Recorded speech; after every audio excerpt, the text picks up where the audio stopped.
Y bueno, si les parece, damos comienzo a la charla, salvo que alguien más quiera presentarse cortito. Bueno, viendo que ya estamos casi 8 minutos de la hora de inicio y que la pandemia nos acostumbró a ser más puntuales que nunca, bueno, quiero primero que nada agradecer el espacio a la CEBEC. Con Enzo particularmente estoy trabajando hace mucho, incluso desde antes que exista la cámara, tratando de darle forma a esta iniciativa y a esta necesidad de los vendedores de e-commerce de estar representados de alguna forma. Yo a Enzo lo conozco en base al trabajo el liderazgo que él tuvo en FECOA joven y seguimos trabajando dentro de FECOA y también en otra cámara de base a la que pertenecemos. Y bueno, eh, conozco mucho de su problemática de que quizás las cámaras tradicionales no representaban adecuadamente los intereses de quienes venden por Internet. Entonces, bueno, celebro que se haya dado este encuentro y el crecimiento que está teniendo CEBEC con estos espacios de capacitación y todo el resto de las instancias de participación que tienen. Y bueno, nada, les deseo desde este lugar el mayor de los éxitos, que estoy seguro que van a seguir creciendo muchísimo. Así que bueno, sin más que agradecer, hago la presentación, pongo la presentación, así entramos un poquito no, iba a decir entramos en calor, pero la verdad que con la temperatura que hace no hace falta entrar en calor más que entrar en tema quizás. Diego, ¿me confirmás si se ve mi pantalla? Se ve perfectísimamente bien. Excelente. Bueno, acá nada, está mi presentación. Perdón, me la salteé. No hace falta que tomen nota de nada de esto, yo después les paso la presentación, será a través de Noelia y les va a llegar. Así que la idea de esto es que el PowerPoint sea anecdótico, que tengamos un material de referencia y bueno, solamente esté ahí para hablar de los temas más importantes. Eh, Como le comentaba un poco en la previa a Diego, a veces soy un poco desordenado para hablar y no soy súper estructurado, así que los invito a que hagan preguntas en el chat. Si vamos viendo que tiene que ver un poco con lo que vengo hablando, quizás interrumpo y me voy a responder la pregunta, si no capaz que contestamos todo al final. Pero la idea de la charla y del encuentro de hoy es que ustedes se lleven una o dos herramientas o datos o tips para mejorar la posición jurídica que ustedes tienen hoy en día dentro de sus empresas y bueno, que efectivamente les sirva a la hora de evitarse un conflicto con los trabajadores principalmente. O por lo menos, si es que llega el conflicto, tener las herramientas para defender la posición y la decisión que tomaron. Bueno, como dice el título, el tema es el encuadramiento de los vendedores online. Que bueno, le fui cambiando el título, antes decía vendedores de e-commerce. Digamos, básicamente, la idea es cómo tengo que hacer yo el encuadramiento de la persona que, en vez de vender en el comercio, en el salón, como vendía tradicionalmente, está atrás de una computadora cerrando operaciones en representación de la empresa. Esto obviamente pensando siempre en personas en relación de dependencia que pueden estar encuadradas en convenios colectivos de trabajo. Bueno, mi presentación, voy a ser muy breve, soy abogado, soy socio en el estudio Nunes, somos un estudio mediano, asesoramos pymes desde el año 81, somos parte de una alianza internacional que se llama Aliot, estamos en 95 países hoy en día, que tenemos soporte legal y contable en todos esos territorios. Y no los quiero aburrir mucho más. Después, si quieren, creo que incluso en la invitación estaba mi LinkedIn. Así que si les interesa conectar o saber un poco más de lo que hago, la verdad que no tiene mucho sentido pasar más tiempo hablando de mí, sino que la idea es ir un poco más al contenido específicamente. Los primeros slides, anticipo que los voy a pasar un poquito rápido porque estando en el contexto de la CEBEC, en donde todos o casi todos saben por qué es importante la venta a través de Internet, eh, hay cosas que no necesitan que yo se las explique, pero sí me pareció interesante dejarlas porque estos son los slides en esta charla que más me cuesta, sobre todo antes de la pandemia, que más me costaba que la gente entendiera y aceptara que esto era una realidad y que esto iba a seguir transformándose día a día. Bueno, tenemos los esquemas de venta tradicionales, que, o sea, básicamente en un formato original teníamos la venta en local y el viajante comercio, que es, digamos, pues se puse la valijita, digamos, la persona que va visitando distintos clientes y vendiendo. Existió también en forma no tan tradicional en una época la venta por catálogo y otros sistemas de venta directa, pero estaban más segmentados para ciertos tipos de producto y no lo quise poner para eh, no marear un poco con el slide. Pero básicamente el grueso de las ventas tradicionalmente siempre se realizaron en comercio, a través de una persona que te recibe y te vende lo que tiene en el local, o con alguien que va hacia el cliente a venderle en la empresa, en la casa o en donde el cliente esté. Esto obviamente evolucionó y principalmente tiene que ver con la tecnología. Existe una gran disrupción a través del uso de los celulares, la cantidad de las cosas que pueden hacer, las computadoras, la hiperconectividad, las redes sociales, estar todo el tiempo en Internet. Eh, o sea, esto hizo un cambio total. Digo, si todos nos ponemos a pensar cómo vivíamos hace 10 o 20 años, nos damos cuenta que es completamente distinto. Y bueno, y esta disrupción tecnológica generó que los canales de venta hoy sean muchísimos más. Puse algunos logos nada más, pero digo, hoy además de vender en el comercio o poder ir hacia el cliente a vender, tenemos Mercado Libre, Marketplace propio, Instagram, Facebook, Rappi, Globo, Amazon, Wish. Tenemos 1 millón de otras opciones y otras plataformas en donde nosotros podemos vender y en donde está la atención del cliente. Porque antes, bueno, obviamente en un esquema tradicional, el cliente venía a buscar algo o yo iba a capturar la atención del cliente en una visita presencial. Hoy en día, lo que nosotros tenemos que tratar de lograr es capturar la atención del cliente que mira la pantalla, porque hoy mira más la pantalla que cualquier otra cosa en el resto de su entorno. Acá traje algunas estadísticas de la CASE, está todo disponible en la página de ellos que tiene agarré el último informe que es el de la primera mitad del 2022, que bueno, que refleja un poco la importancia del e-commerce, incluso luego de la pandemia y luego de que haya vuelto la presencialidad, sigue mostrando indicadores de gran crecimiento y de gran importancia en materia de facturación. Eh, Obviamente, bueno, existe una menor cantidad de crecimiento en cuanto a órdenes de compra, solo 14% contra la primera mitad del 2021 de incremento, pero bueno, obviamente eso venía arrastrando de pandemia y que, o sea, que no haya disminuido significa que evidentemente pese a acumular 21 más 30 más 47, vuelve a acumular un 14% de incremento, con lo cual es una tendencia que sigue hacia arriba, aunque acelere un poco más lento. Ahí tenemos el dato de 91 millones de órdenes de compra en la primera mitad del 2022. Después, bueno, tenemos la facturación del primer trimestre. Hay un incremento del 73% cuando la inflación acumulada fue el 64%, con lo cual también seguimos teniendo mayores ingresos en valor real en el sector de e-commerce. Compras por 1.090.488 millones de pesos.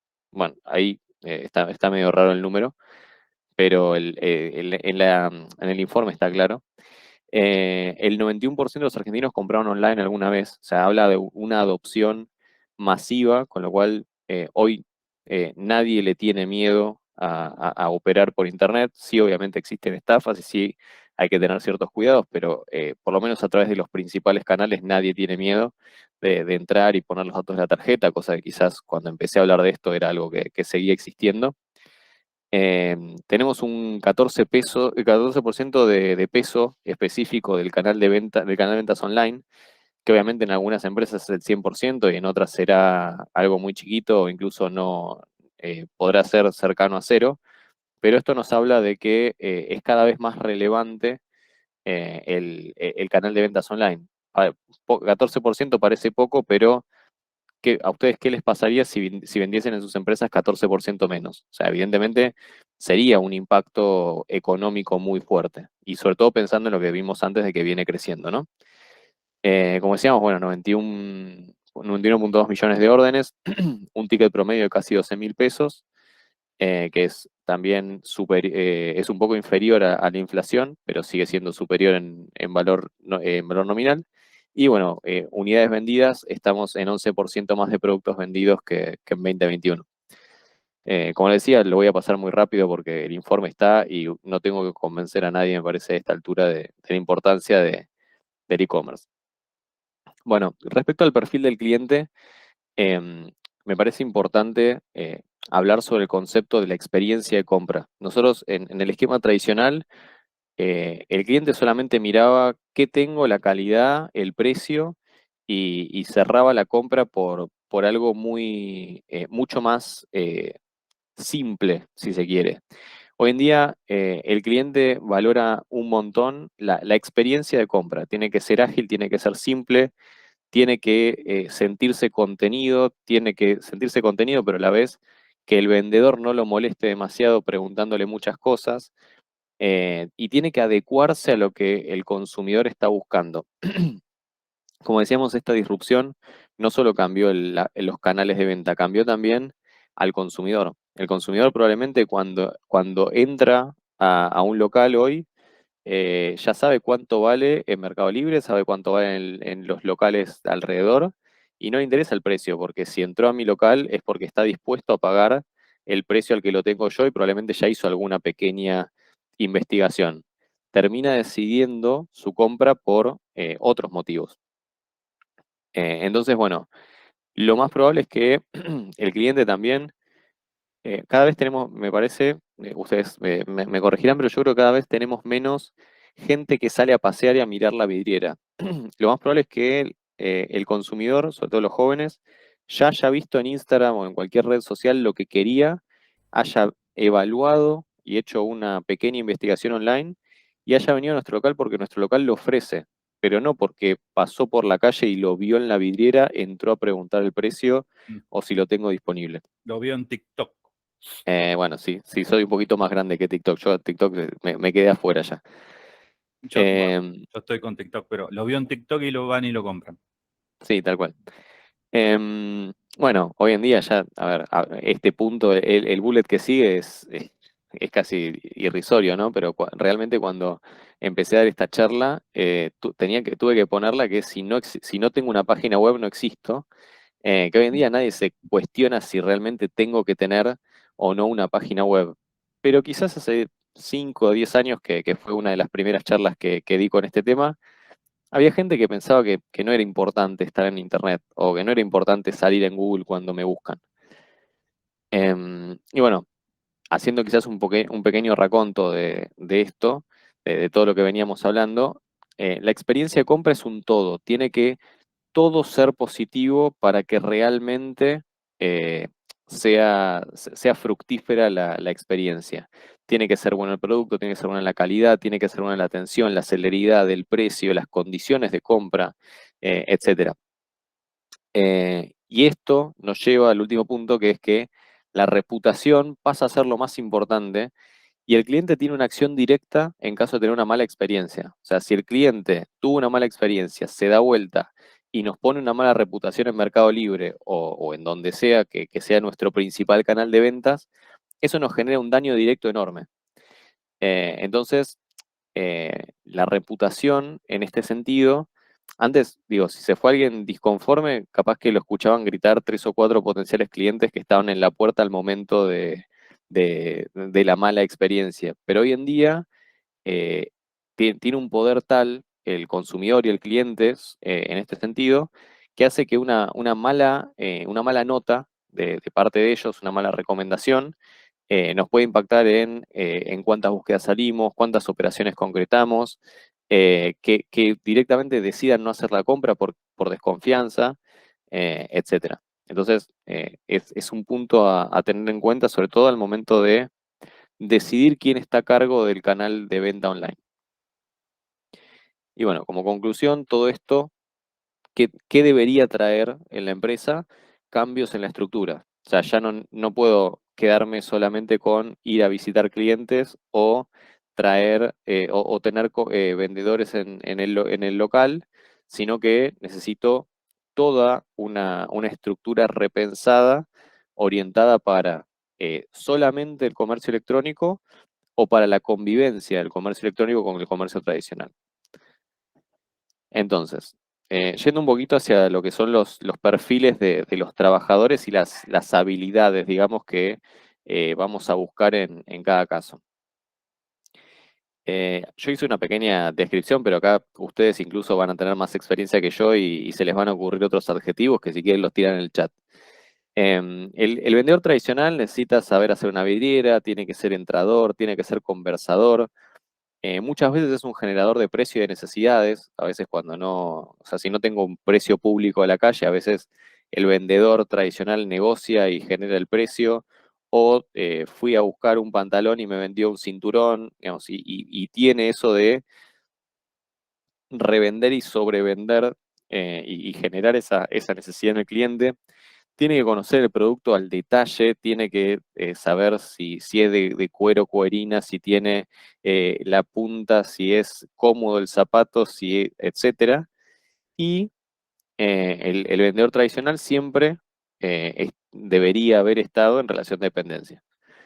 Entonces, eh, si vamos al trabajador actual, el vendedor actual, o sea, los skills, digamos, las habilidades que yo necesito para el vendedor actual, si las ven, probablemente van a ser completamente diferentes. Yo necesito a alguien que sepa hacer diseño gráfico y web. Necesito a alguien que pueda hacer un servicio de postventa efectivo con respuesta inmediata y concisa por varios canales. Necesita tener habilidades digitales. Esto no tiene que ser una sola persona, ¿no? Puede ser todo el equipo, pero todo un equipo de ventas. Las habilidades digitales para el posicionamiento web, las redes sociales, manejar la reputación de la marca. Tiene que poder manejar presencia online para todo tipo de dispositivos, sean computadoras, tablets, iPhone, Android, etcétera.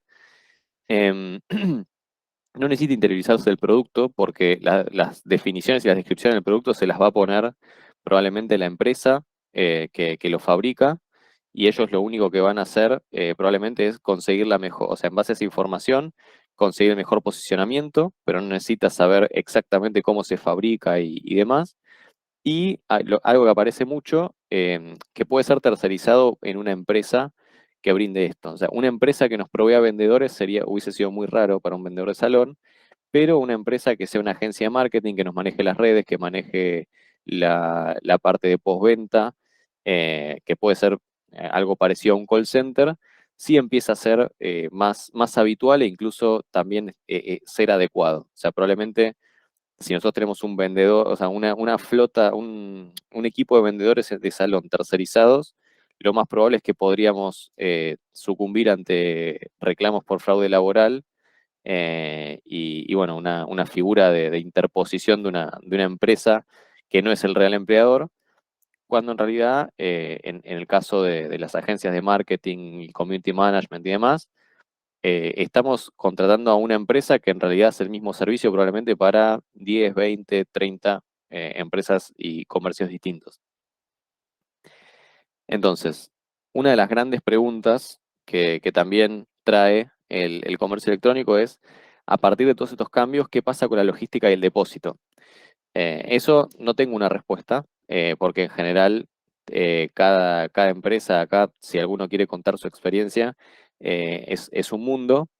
Pero en su momento la mayoría lo que me contaba era que, por lo menos los que trabajan en forma híbrida, terminan teniendo dos circuitos casi independientes de logística y de depósito, porque el que viene a retirar por Mercado Libre ya necesita tener todo empacado, empaquetado y tiene que ser casi un despacho, como si fuese correo argentino, mientras que la parte de la venta tradicional requiere mirar, probarse y demás. Y bueno, obviamente eh, una de las dos se puede manejar más con menos stock que la otra. Y bueno, también las condiciones de pago, de venta y demás son bastante distintas.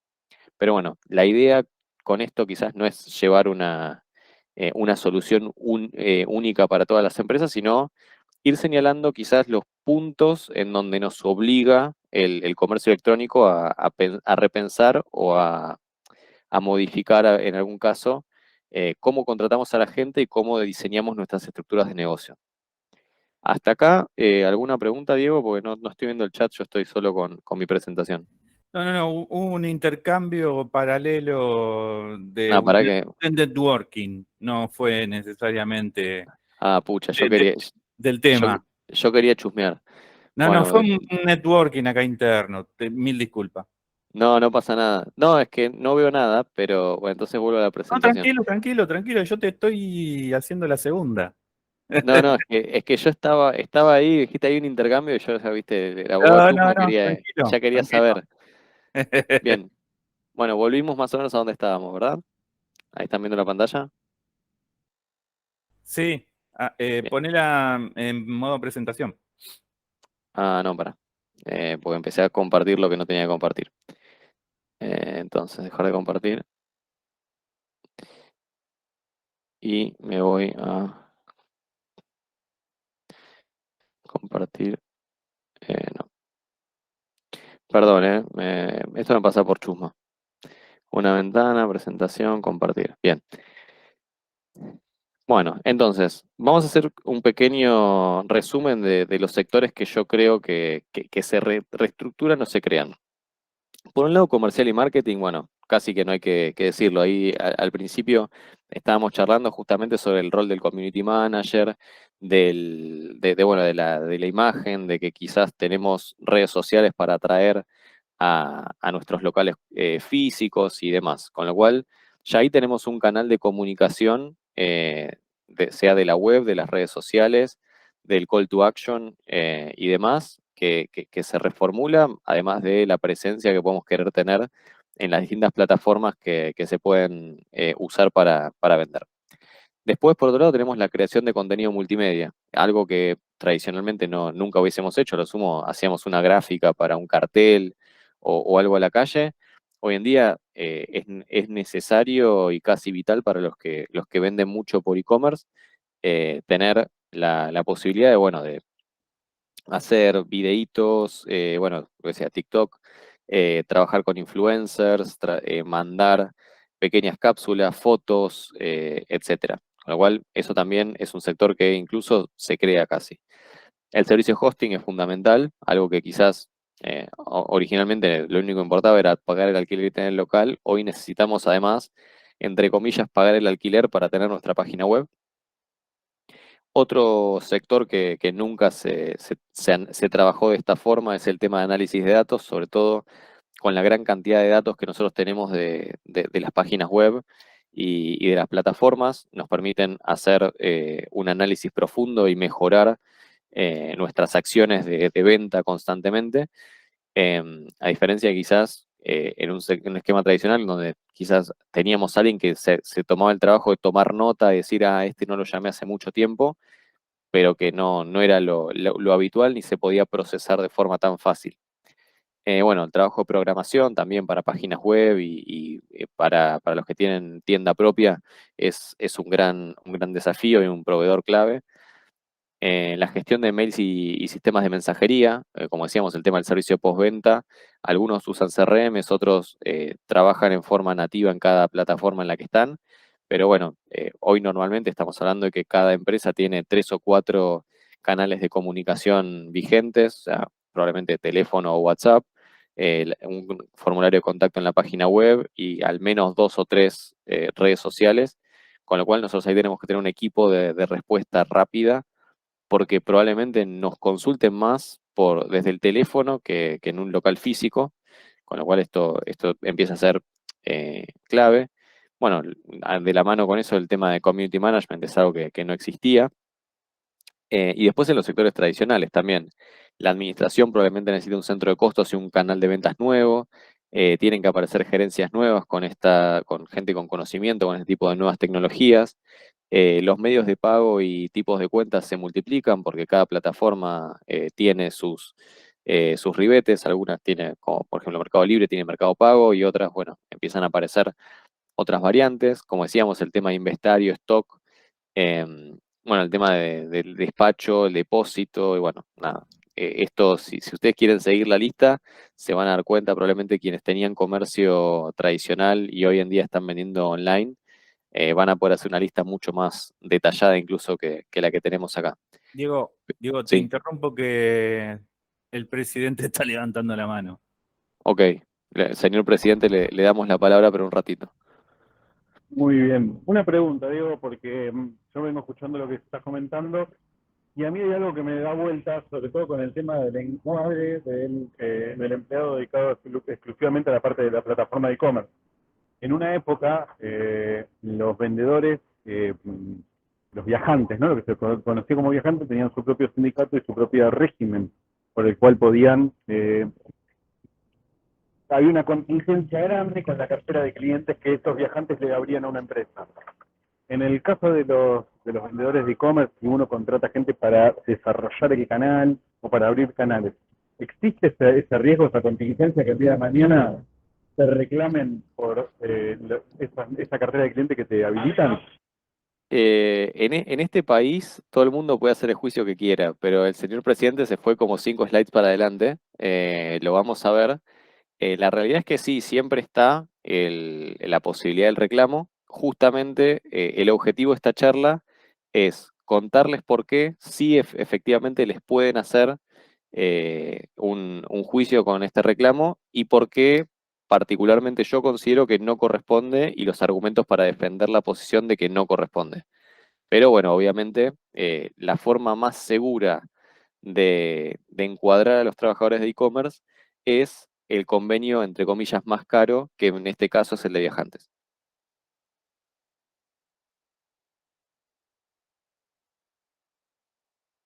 Bueno, Enzo, ¿ok? Sí, dijo que ok. Sí, sí. Sí, Perdón, perfecto, yo no perfecto. veo, estoy solo viendo mi pantalla. No, perdón, Dice perfecto. ok, Muchas dice gracias. ok. Bien. Bueno, ya que el presidente se adelantó, voy a ir un poquito más rápido. Bueno, básicamente, en algunos casos esto determina que terminamos armando una empresa paralela, ¿no?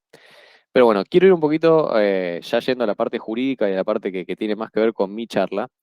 Em, tenemos que, eh, primero quiero hacer como un repaso general de lo que es la responsabilidad solidaria respecto a quienes están tercerizados, pero la responsabilidad solidaria en general.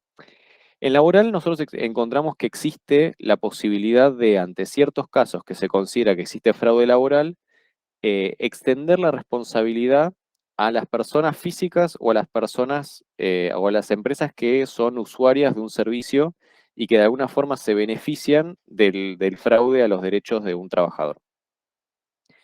Entonces, em, tenemos en un caso, o sea, el caso típico en donde nos reclaman es en donde nosotros subcontratamos a alguien que hace lo mismo que nosotros. Ese es el caso más habitual y quizás más simple. Como yo decía, por ejemplo, si yo tengo un local que vende en el salón y subcontrato una flota de vendedores, lo más probable es que esos vendedores al momento de ser despedidos puedan reclamar no solo a quien figura como su empleador, sino también a mí como dueño del local. Por otro lado, bueno, obviamente tenemos los supuestos de trabajo en negro, en donde si nosotros tenemos a alguien como monotributista, cuando en realidad debería estar en relación de dependencia o directamente sin registro, esa persona tiene la posibilidad no solo de exigir las multas, sino de extender su reclamo contra todos los que hayan aprovechado de sus labores. En este caso sería el comercio y probablemente extender también contra los dueños, perdón, no los dueños, bueno, también puede hacer la acción contra los dueños, pero generalmente las condenas son contra la empresa y contra el presidente o contra el directorio o, bueno, socios gerentes de la empresa que de alguna forma perpetraron este fraude laboral en detrimento del trabajador. Entonces, eso como general. Si hay alguna pregunta sobre la solidaridad laboral, después la van haciendo y lo vamos viendo. Trato de no aburrirlos demasiado con la parte técnica. Em, Después, bueno, tenemos un tema de evolución y de velocidades respecto al derecho laboral y sindical contra la tecnología. El derecho laboral y el sindical en particular son de una evolución muy lenta, incluso a veces son lentos respecto a otras ramas del derecho. Em, y obviamente ninguna rama del derecho avanza a la velocidad que la tecnología, pero particularmente el derecho laboral y sindical no lo hace. Nos encontramos también con que, obviamente, todos los sindicatos y todas las entidades gremiales que representan a los trabajadores quieren más trabajadores, porque bueno, como ustedes bien saben, cuantos más trabajadores nuclean, es mayor la representatividad y eso implica un mayor poder de negociación a la hora de plantear cualquier tipo de reclamo. Aplica lo mismo que quizás a la gremial empresaria, sea para plantear cosas ante gobiernos o negociar paritarias, o incluso, bueno, en el caso de los sindicatos, a veces para las medidas de fuerza. Obviamente, desde lo que son los recursos humanos y de la aplicación del derecho sindical y laboral, nadie previó este tipo de transformación. E incluso yo tenía, digamos, este slide lo tengo así como está desde antes de la pandemia, mucho menos alguien pudo prever la pandemia y cómo esto aceleró todo. Pero realmente nadie dentro de lo que son las leyes laborales, que son la mayoría de los años 70, incluso el Convenio Colectivo de Comercio del 75, pudo siquiera prever que un aparatito o un sistema computacional iba a transformar y hacer una ruptura tan grande de todas las formas de relacionarse en el mundo del trabajo. Con lo cual, bueno, obviamente todas las normas que nosotros tenemos y los convenios colectivos o sea, tenemos que tener en cuenta que ninguno pudo prever nada de todo lo que estamos viviendo hoy, ni de la ni de la adopción grande y masiva que tuvo el e-commerce. Lo que nos lleva a preguntarnos qué hacemos como empresarios. Porque yo tengo que aplicar una ley que que avanza lento, tengo sindicatos voraces a veces que todos quieren que les encuadre los trabajadores en su convenio colectivo, no tengo una previsión legal o de recursos humanos que me haya podido dar unas mejores prácticas a seguir en este sentido, pero a la vez yo tengo que tomar una decisión, porque bueno, no lo dije antes, pero el encuadramiento de las personas que están bajo mi dependencia, o sea, mis empleados, lo tengo que hacer yo como empresario. O sea, yo tengo que decir en primera instancia, ok, esta persona es un viajante de comercio, o esta persona está en el convenio colectivo de comercio, o esta persona tiene funciones jerárquicas y está fuera de todo convenio. Entonces, acá tenemos un poco la representación gráfica de lo que decíamos. CCT quiere decir convenio colectivo de trabajo. En el caso de los trabajadores de e-commerce, como vamos a ver, estamos ante la posibilidad de encuadrarlos en más de un convenio colectivo. Eso nos deja en una disyuntiva en donde nos da un margen de acción, en donde no hay una respuesta incorrecta, pero también nos deja en un estado de incertidumbre, en donde hay muchas partes que pueden reclamar lo que ellos consideran un correcto encuadramiento.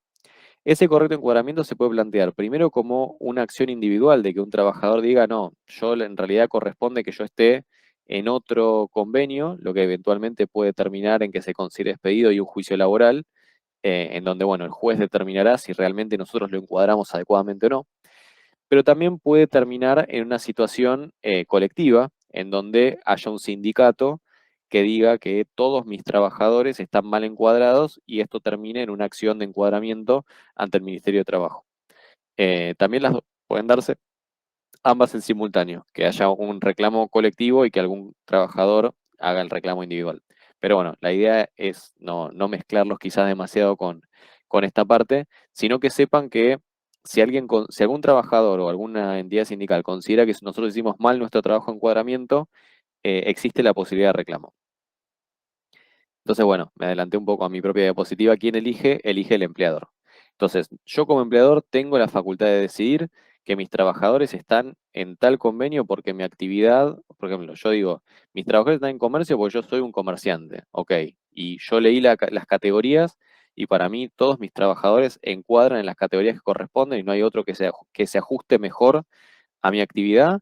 Entonces, yo como empleador tomo la decisión de dar el alta en AFIP en el convenio, en este caso 130/75. Lo mismo pasa con cualquier actividad. Yo soy gráfico, yo soy marroquinero, yo soy, no importa, metalúrgico, paisajista, no importa. Cada actividad tiene su propio convenio colectivo. Entonces, la primera elección del encuadramiento la hace la empresa, que después eventualmente podrá ser recurrida con los mecanismos que nosotros habíamos visto, que había dicho recién. Ahí, bueno, no sé qué dice abajo del quién elige porque me está tapando la... ¿Quién elige cuál aplica? Ok, listo. Nada, el cual aplica es lo que vamos a ver ahora. Pero tengo la ventanita que me dice dejar de compartir y si hago clic en dejar de compartir, ustedes dejan de ver. Entonces, nosotros lo que tenemos que analizar a la hora de elegir el convenio colectivo para aplicar, nosotros tenemos que agarrar la relación laboral, primero la actividad de la empresa que nosotros tenemos como principal y llevarla y fijarnos si existe un convenio que encuadre en la actividad específica de empresa. Les adelanto, no existe uno de e-commerce. Tenemos distintos de vendedores y de comercio. Entonces, primer punto a analizar es si hay un solo convenio colectivo que aplique absolutamente a a todas mis actividades. Lo más probable es que, como decía, como los convenios colectivos, la mayoría son del 70, algunos del 80, algunos fueron actualizados. Lo más probable es que no exista uno específicamente de la actividad que tal y cual la voy a desarrollar. Entonces, lo que vamos a buscar es el que más se parezca. Em, lo segundo que tenemos que analizar es de qué año es. Como les decía, el convenio colectivo de comercio es del 75. Es evidente que hay un montón de cosas que no podían preverse hace 50 años. Después, otro punto importante a analizar de cada convenio colectivo es cuándo actualizó las categorías. ¿Esto por qué? Porque cada convenio tiene un nomenclador. El nomenclador es una lista de escalafones y que dentro de cada escalafón tiene varias tareas diferentes que pueden realizar los trabajadores. Entonces, nosotros lo que vamos a tener que hacer cuando hacemos el encuadramiento es, a cada trabajador yo le tengo que asignar una categoría y esa categoría tiene que estar relacionada con las tareas que realiza. Porque las tareas que realiza el trabajador categoría 1 tienen que estar especificadas dentro de lo que el convenio colectivo que yo elegí determina como categoría 1. Si me pasa que un trabajador hace tareas de categoría 1 y categoría 2, siempre tengo que ponerlo en la categoría más alta. Entonces, cuando actualizo categorías es importante porque lo más probable es que las tareas más nuevas, como dijimos, Community Management, si no se actualizó el convenio desde el 80, lo más probable es que no exista la categoría. Vamos a tener que aplicar alguna de promoción que sea similar, que exista dentro del convenio, que quizás puede ser parecido a un promotor de la calle o algún otro tipo de promoción que tenga el convenio colectivo que nosotros elegimos. Por otro lado, bueno, también saber si la estructura del convenio fue actualizada y fundamental, lo que tenemos que ver es si el convenio colectivo de nuestra empresa tiene una categoría de ventas. ¿Por qué? Porque yo puedo ser una empresa metalúrgica que vende por internet y quizás, como ya tengo toda la gente en WOM, yo directamente puedo respetar el convenio colectivo WOM y pongo a los vendedores que hacen la venta online de los aparatos metalúrgicos que yo vendo en la categoría de ventas del convenio de WOM, sin necesidad de aplicar otro convenio colectivo diferente. Entonces, el primer punto a analizar es cuál es el convenio de la empresa. Si no tenemos uno muy específico, sí vamos a los que son un poco más genéricos, como decíamos, el de comercio o el de viajantes, que son un poco más transversales. Entonces, bueno, un poco acá la conclusión es que un convenio colectivo del 70 es imposible que prevea una categoría específica para alguien que vende por internet. Diego, Entonces, bueno, sí, una pregunta. Una empresa no puede tener más, o sea, no puede tener parte de su nómina en un convenio y parte en otro, ¿verdad? puede. Recomendamos fuertemente no tenerlo, pero sí puede. ¿Por qué recomiendo no tenerlo? Porque nosotros, existe un principio de derecho sindical que dice que hay que mantener una cierta paridad entre las tareas y las remuneraciones. Entonces, si nosotros tenemos dos convenios colectivos que tienen algunas tareas que son parecidas, por ejemplo la parte administrativa y demás, lo que nos va a empezar a pasar es que pueden empezar los trabajadores de un convenio a pedirnos los Ya, beneficios del otro a y pujar. viceversa. No, no, claro, pero digo, yo quiero la hora de las 2 horas de almuerzo que tiene el del otro convenio. Y el otro me dice, no, y yo quiero el pago del bono que tiene el otro convenio. Entonces, se empiezan a subir ambos a ambos convenios y nos termina saliendo muy caro mantener el esquema. Ok. Porque Y tengo la que otra, pagar, sí. no, está bien, perdón, perdón. No, es el tema del principio de igual remuneración, igual tarea. O sea, si yo tengo iguales tareas, tengo que dar iguales beneficios y me van tironeando y arrastrando de uno a otro. Y la otra pregunta que te iba a hacer es, por lo general, en la gran mayoría de los emprendimientos, sobre todo cuando no tenés una estructura, el recurso humano o el responsable de recursos humanos suele ser el mismo que es el gerente de logística, el gerente de compras, el gerente de pagos, el gerente de finanzas, que termina siendo uno mismo. Exacto. Entonces, ahí la pregunta es, eh, uno muchas veces recurre al contador de la empresa como si el contador de la empresa pobre fuera el que sabe todo de todo, ¿no? Obvio. ¿Es conveniente hacer la consulta a un contador o a un abogado por el tema de encuadramiento? De cuál es el Eh, encuadramiento que más conviene a una empresa. ¿Quién sabe más de eso en ese caso? no, en realidad, esto pasa lo mismo que con IGJ y a veces los síndicos, los dictaminantes. Los contadores y los abogados sabemos de cosas distintas. Yo siempre recomiendo la interconsulta con el contador porque es el que en definitiva tiene que liquidar el sueldo y es el que tiene que saber calcularlo a detalle. Cuando realmente hay una disputa de encuadramiento y alguien dice, no, yo tendría que estar encuadrado en tal o cual categoría, ahí sí me parece que es mejor consultarlo con el abogado, que es el que puede hacer el análisis fino y concreto de si está bien aplicada la categoría. Pero todo lo que tenga que ver con liquidación y si corresponde o no el bono y demás, o el beneficio, la antigüedad y toda esa parte, yo sí la haría con el contador. El tema de lo que pasa es que si uno tiene quizás, tenemos cierta desventaja con los contadores, porque nosotros no tenemos, o sea, si bien nosotros vendemos servicios por abono, eh, es menos necesario el abono del abogado que el contador, porque los impuestos hay que presentarlos todos los meses. El abogado, si uno no tiene un inconveniente, a veces no lo llama. Entonces, pasa muy seguido lo que decís del contador justamente porque lo tienen a mano y lo tienen disponible. Entonces, me parece que está bien hacer la consulta del contador cuando quizás ya hay una situación más de conflicto o quizás si quieren arrancar de inicio con el pie derecho, ahí sí consultaría con un abogado. Pero me parece bien que la primera consulta sea con el contador. Gracias. De nada. Pero bueno, a ver, ahí también lo otro que mientras me preguntabas me faltó decir, tenemos una categoría dentro de lo que es los convenios colectivos, que es el personal jerárquico, que en este caso era el que Enzo decía como uno mismo, o sea, el dueño, el gerente, el jefe, el que tiene varias áreas a cargo y demás. Todos los convenios colectivos es para el personal no jerárquico. Hay algunos específicos que son para personal jerárquico, pero nosotros lo que siempre también tenemos en todas las estructuras es una parte, que son generalmente los dueños de las empresas, que están fuera de convenio. Entonces, hay que tener eso también en cuenta porque no es que toda la empresa necesariamente va a tener que estar dentro de un convenio colectivo. Y bueno, lo último que me parece importante de este slide es que lo mejor que podemos hacer en todos los casos, por lo menos por ahora, es aplicar por analogía los convenios y las normas que tenemos hoy en día. Como decíamos, como generalmente no hay uno específico y que se adapte 100%, vamos a tener que buscar el más parecido y aplicar un poco por analogía las normas de cada caso.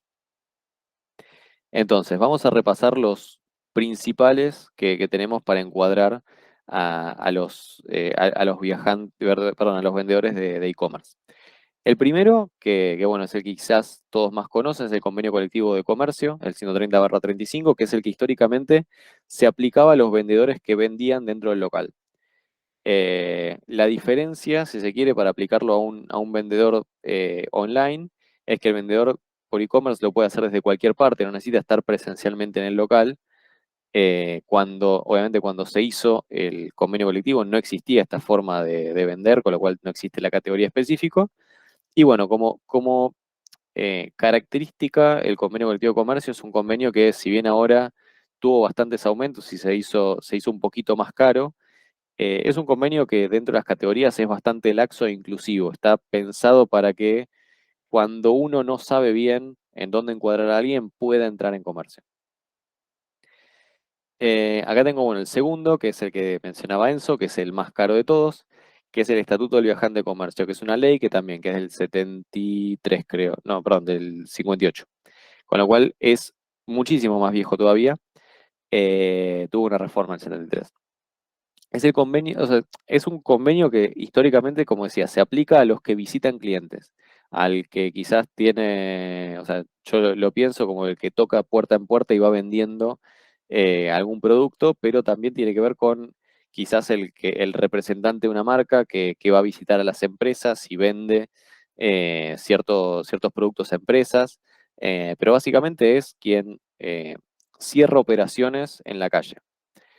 Con lo cual, bueno, también tenemos el mismo problema que no existía la categoría. El vendedor online, si bien no está en el local, tampoco viaja, pero bueno, sí existe el concepto de que las operaciones que cierra, las cierra fuera de la empresa. Hay un detalle fundamental que muchos a veces no saben, incluso a veces abogados o contadores. La ley lo que exige es que la actividad principal del trabajador sea ser viajante. No se va a considerar viajante de comercio, esto es fundamental a la hora de defenderse de un tipo de reclamo de estos, alguien que una vez por mes iba a visitar clientes o esporádicamente lo hacía. Nosotros necesitamos que la actividad principal durante la jornada laboral para que proceda el reclamo como viajante de comercio sea la de visitar clientes y cerrar operaciones. Como decía Enzo, tenemos una indemnización agravada por clientela que es, digamos, no es directamente proporcional, no es que le pagamos un porcentaje de los negocios que nos trajo, sino que está tarifada. Esta indemnización se paga un 25% adicional de la antigüedad del trabajador, de lo que era el artículo 245, en compensación por esa cartera de clientes que le queda a la empresa. Entonces, un viajante que tiene, un trabajador bueno, que está en comercio y tiene 10 años de antigüedad, se le pagan 10 sueldos por la antigüedad, y un trabajador, o sea, si el mismo trabajador está como viajante, se le pagan 12 y medio, además del preaviso y la liquidación final y demás. Em, Después, bueno, también establece, esto es fundamental que también algunos no lo tienen en cuenta, el plazo de prescripción de la acción. Digamos, el trabajador cuando es despedido siempre tiene un periodo durante el cual nos puede hacer un juicio laboral y un reclamo. En el caso de viajante de comercio tiene una prescripción especial que le da 3 años extra. En la ley de contrato de trabajo tenemos 2 años, que se suman 6 meses en caso de que haya algún intercambio telegráfico y demás. Pero en el caso del viajante son 5 años más 6 meses. Con lo cual, muchas veces, a veces nos ha pasado de encontrarnos con clientes que creyeron que ya un viajante que hace 4 años que terminó la relación no les podía reclamar nada y que de repente cayó el juicio. Viajantes tiene también una obligación particular que es llevar un libro especial de viajantes. Esto es muy importante cuando tenemos viajantes de comercio porque si nosotros no llevamos ese libro especial, cuando el viajante nos hace un juicio se presume que todo lo que dice el viajante es cierto, con lo cual nos dificulta muchísimo la prueba a la hora de la defensa. Y bueno, en líneas generales es un convenio colectivo que es mucho más estricto y bastante más caro que lo que es el de comercio. El viajante, la única ventaja que tiene en este caso es que es una de las pocas contrataciones que puede tener una contratación que sea solo a comisión y sin un fijo. Pero fuera de eso, digamos, todo el resto de las condiciones suele ser más perjudicial para la empresa tener viajantes que tener trabajadores dentro de comercio. Entonces, acá quizás voy a hacer una minuta. ¿Hasta acá alguna pregunta antes de que pase a la hojita de recomendaciones? ¿Hay alguna manera de hacer un escudo para evitar? Y no quiero, ahora que está grabando, no quiero decir, no quiero ser apátrida, Ok, pero ok, a ok. ver, la Dejamos. realidad, no, de- la realidad es que, a ver, todas estas cosas, yo sé a ver, por estas cosas la gente no quiere hablar con los abogados, porque siempre son malas noticias. Mi función acá hoy con ustedes es tratar de contarles lo que puede pasar para que ustedes prevengan que pase. Justamente esto, o sea, que ustedes sepan esto no va a hacer que ocurra más o menos de lo que les hubiese ocurrido de cualquier forma. La diferencia es que yo lo que quiero es que ustedes de acá se lleven herramientas para evitar que les pase y arrancar bien encuadrados y o saber y tener una previsión de, bueno, si hay un problema con esto, me puede costar tanta plata, entonces tengo que estar prevenido para que esto no me quiebre, porque un juicio de un viajante de 10 años tranquilamente puede hacer que la empresa quiebre. Sobre todo, bueno, en pequeñas empresas. Entonces, nada, mi idea es no asustarlos demasiado, pero sí ayudarlos a evitar quizás alguna contingencia. Entonces, vamos a la parte más positiva de la charla, que es una herramienta para que ustedes sigan un procedimiento paso a paso para poder encuadrar correctamente a los trabajadores de e-commerce. Entonces, estos, o sea, son pasos que yo tengo que seguir al siguiente solo si en el anterior no lo logré resolver, ¿no? Entonces, primer paso, si ya tenemos un convenio colectivo de la empresa, intento aplicar el convenio colectivo que ya uso en la empresa. Entonces, vemos si tiene categoría de ventas, si pueden ingresar todos los trabajadores en esto, etcétera. Si no, tenemos que evaluar las contingencias sindicales de otros encuadramientos para poder saber esto. O sea, quién me podría venir a reclamar, si sí, si no, si corresponde, etcétera. Acá también, obviamente, tratar de estar asesorados con el contador y abogados si es que vamos a tomar alguna decisión que, sobre todo, si probablemente pudiera enojar a algún sindicato y demás. El tercer paso es evaluar la posibilidad de los fuera de convenio. El fuera de convenio es, como dijimos, el personal jerárquico o también las personas que están con actividades que no existen en ningún convenio colectivo. Pero para que realmente proceda esto, tiene que no existir en ninguno, para que no me puedan hacer una acción ni individual ni colectiva. Entonces, una de las opciones es que los trabajadores de e-commerce queden como fuera de comercio si es que no hay ninguno que cuadre. En mi opinión, al tener dos que podrían cuadrar, como es el de viajantes y es el de comercio, no sería adecuado el encuadramiento fuera de comercio, fuera de convenio, pero siempre puede ser una alternativa, sobre todo si estamos hablando de un gerente de ventas o alguien que sea un personal jerárquico. La cuarta opción es intentar encuadrar a los vendedores de e-commerce dentro del convenio colectivo de comercio. Por analogía, como dijimos, es más barato, es más flexible y es aplicable por analogía. Y bueno, como última opción, que es la más cara, sí evaluar, registrarlos como viajantes. Obviamente viajantes es más caro, tiene más obligaciones, tiene una indemnización agravada, pero a la vez es la contratación más segura. O sea, si yo quiero no tener problemas con nadie, lo más recomendable en este caso es tenerlos como viajantes, pero como les decía antes, realmente es más caro mes a mes y termina siendo más caro a la hora de terminar. Por ejemplo, porque esta indemnización que dijimos del 25% rige incluso si el trabajador renuncia. Ustedes saben que si el trabajador renuncia no cobra nunca indemnización. En el caso de viajante de comercio sí cobra ese 25% por la cartera que genera. Entonces, por Diego, último, sí. discúlpame, ¿y generar un seguro de despido? No funciona, salvo Wokra, no funciona en ningún lado. O sea, eso tiene que estar establecido en el convenio colectivo. Incluso hubo un proyecto de ley nacional para ya tarifar y hacer un seguro de Me desempleo. acuerdo, por eso te lo estoy... No prosperó. No prosperó.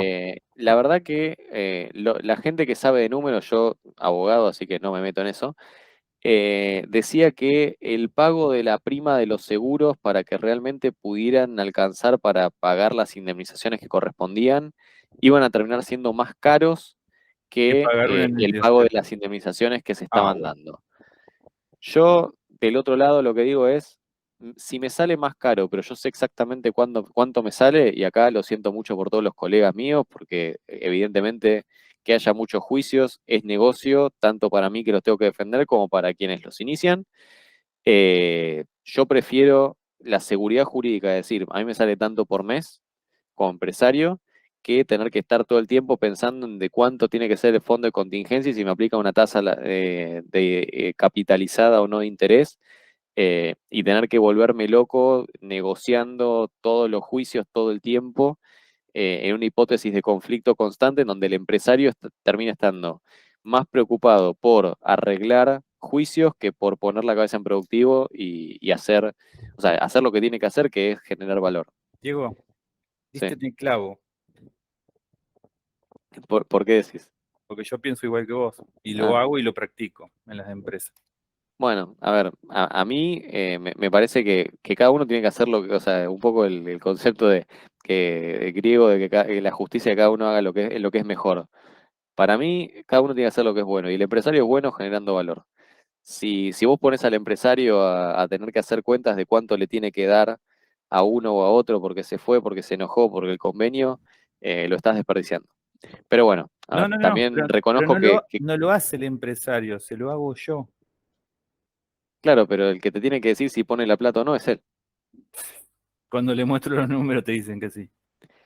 Y a mí me pasa todo, ¿eh? Me pasa eso, pero también me pasa gente que no lo ve y dice, no, no, a este no le voy a pagar nada porque se fue, o sea, porque se fue mal, porque este me robó, porque estoy enojado y qué sé yo. Y Sí, después sí, podría haber Diego. arreglado algo en 200 y le Sí, Diego, sale sí. 3 millones y bueno. Sí, sí, sí, sí, sí. No, no, no, estoy de acuerdo con vos, pero a lo que voy es que es mejor hacer como un seguro propio, donde vos tenés algo que te va generando, entonces después lo tenés como un pozo que vos sacás de ahí y es para pagar las indemnizaciones si hubiese. Bueno, nosotros lo que siempre hablamos a veces con los clientes que les recomendamos es que exista un fondo de contingencia, que lo pongan en dólares, que lo inviertan en lo que sea, pero que sea plata que no la tengan contabilizada ni de la empresa ni propia, Exacto. porque hoy en día en Argentina la conflictividad laboral y el litigio Es laboral, elevadísima, sí. no, es que es una realidad Y de cualquier desgastante. explotación, pero es una realidad de cualquier explotación comercial. Entonces, vos lo tenés que tener contabilizado, así como si viviese en una zona inundable que se te puede inundar la fábrica, que vos tenés un seguro contra eso. Hoy es un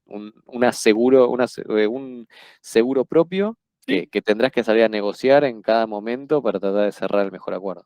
sí. Coincidencia total. Pero bueno, acá también, volviendo un poco al slide, siempre, siempre, siempre, siempre consultar al profesional de confianza, contador y o abogado, antes de tomar cualquier decisión respecto al encuadramiento, porque también una vez que tomamos una mala decisión, eso puede quedar considerado como un derecho adquirido y perjudicarnos no solo con el trabajador que tomamos la mala decisión, sino con todo el resto de los trabajadores por mucho tiempo. Entonces, es importante estar seguros antes de avanzar en cualquier acción de encuadramiento. Pero bueno, hasta acá la presentación. Dejo un espacio para que, si Genial. quieren, nos comenten preguntas y Pablo, experiencias. Sí. Pablo Emanuel preguntó, hay dos preguntas ahí. Ahora, A ver. dice, si yo tengo un servicio y quiero tener una o dos personas, ¿puedo tenerlos por contrato por pago de hora y no tener que pasar por esto? Y la otra es, relacionada con la anterior, yo como monotributista, ¿puedo pagarle a alguien por sus servicios sin pasar por todo eso, sin tener que contratar fijo? Como poder se puede. Ahora, cuando yo contrato a ver, la relación de dependencia está dada por la subordinación y por recibir órdenes específicas y en beneficio de una empresa. Entonces, si esta persona que yo tomé por ciertas horas, como freelance, como monotributista, etcétera, inicia un juicio y demuestra ante el juez que realmente la característica de la relación que yo voy a decir como monotributista, o sea, si lo contrato como monotributista, digo, no, es una relación comercial, yo le pago a un proveedor.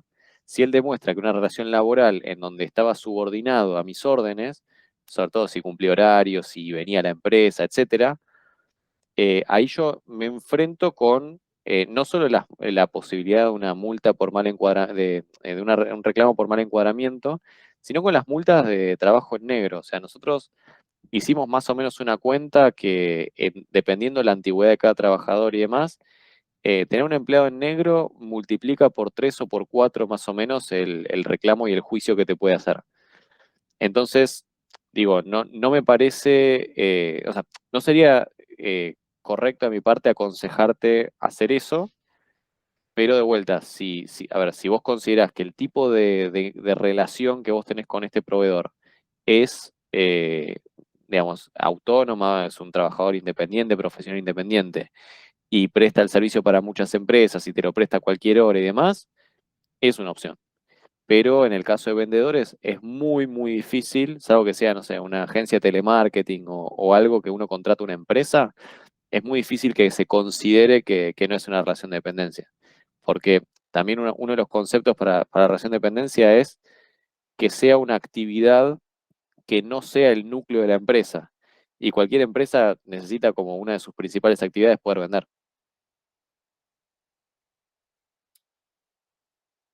Pablo, ¿fue evacuada tu pregunta? Claro, dice claro, Ahí, gracias. perfecto. Bueno, Ahí vi la hora, me pasé yo 10 minutos, diría, perdón, chicos. yo diría de terminar la grabación, Dale. así damos por finalizado Dale. acá. Así Bien. que bueno, esto ha sido grabado. Muchas gracias.